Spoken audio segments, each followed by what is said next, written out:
Tapos makikita ko siya mahimbing na natutulog sa isang bagay na ako yung gumawa. Saya nun. Sarap.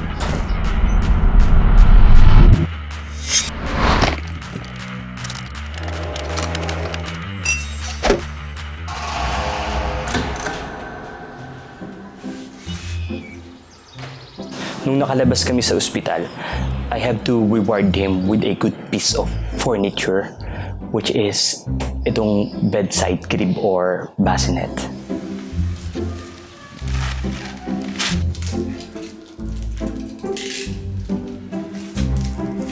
Nag-design ako sa sketchup ng iba't ibang ideas na hindi ko alam kung magmamaterialize kasi nung panahon na yon, totally wala talaga akong time. Pero as a creator, maker, builder, whatever, hindi talaga ako makatiis eh. So, para matuloy, I decided to make the plan very simple. At ito na nga, yung bassinet.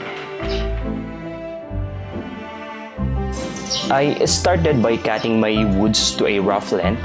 Then, using my table saw and a sled, I accurately cut them to their final length. Ganun lagi yung proseso ko. Rough cut sa miter saw or jigsaw, and then final cut sa table saw using my table sled.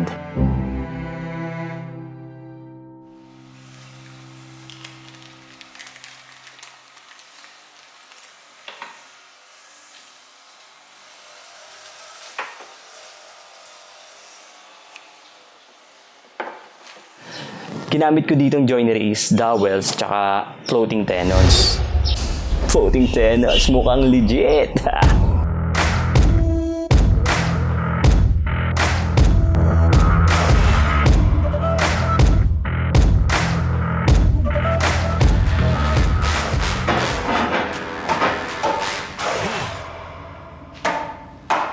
I created a jig for my router table to help me with all my mortises.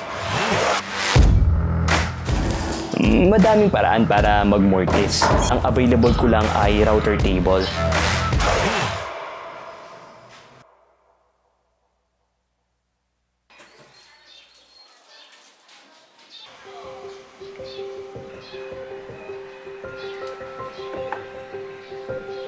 Consistency and repeatability ay isa sa mga main ingredients sa woodworking. At syempre, kailangan mo din samahan ng pasensya. Kasi hindi naman lahat ng mangyayari ay aayon sa mga bagay na ina-expect mo. You will make a mistake. Tons of mistakes. At kung wala kang pasensya, you will never finish any project.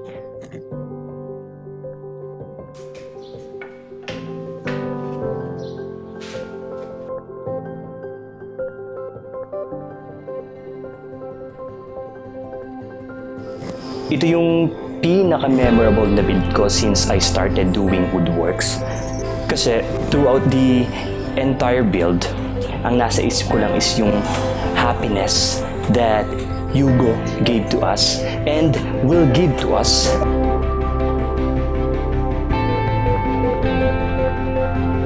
After cutting all my joineries and pre-sanded, nag-dry fit ako. At nung okay naman lahat, I started the actual gluing up na sobrang stressful. Nakaka-stress yung gluing up na ito. Sobra.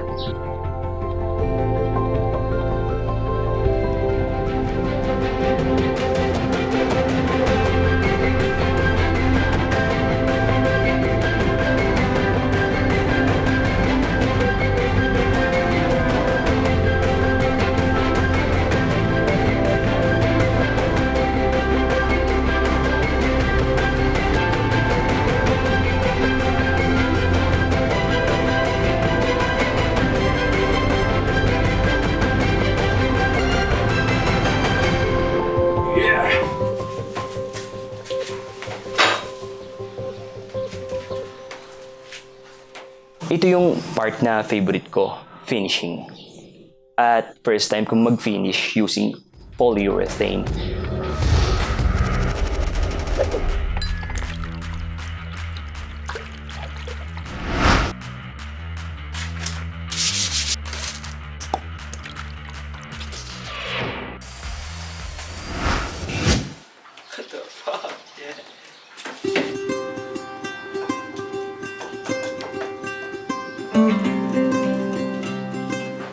Hugo was born prematurely, 26 weeks or 6 months and 2 weeks. And we stayed at the hospital for 2 months. Unfair magtanong kay Papa Lord, bakit ako? Para ko sagutin kanya bakit hindi, kaya mo eh. At yun nga yung nangyari.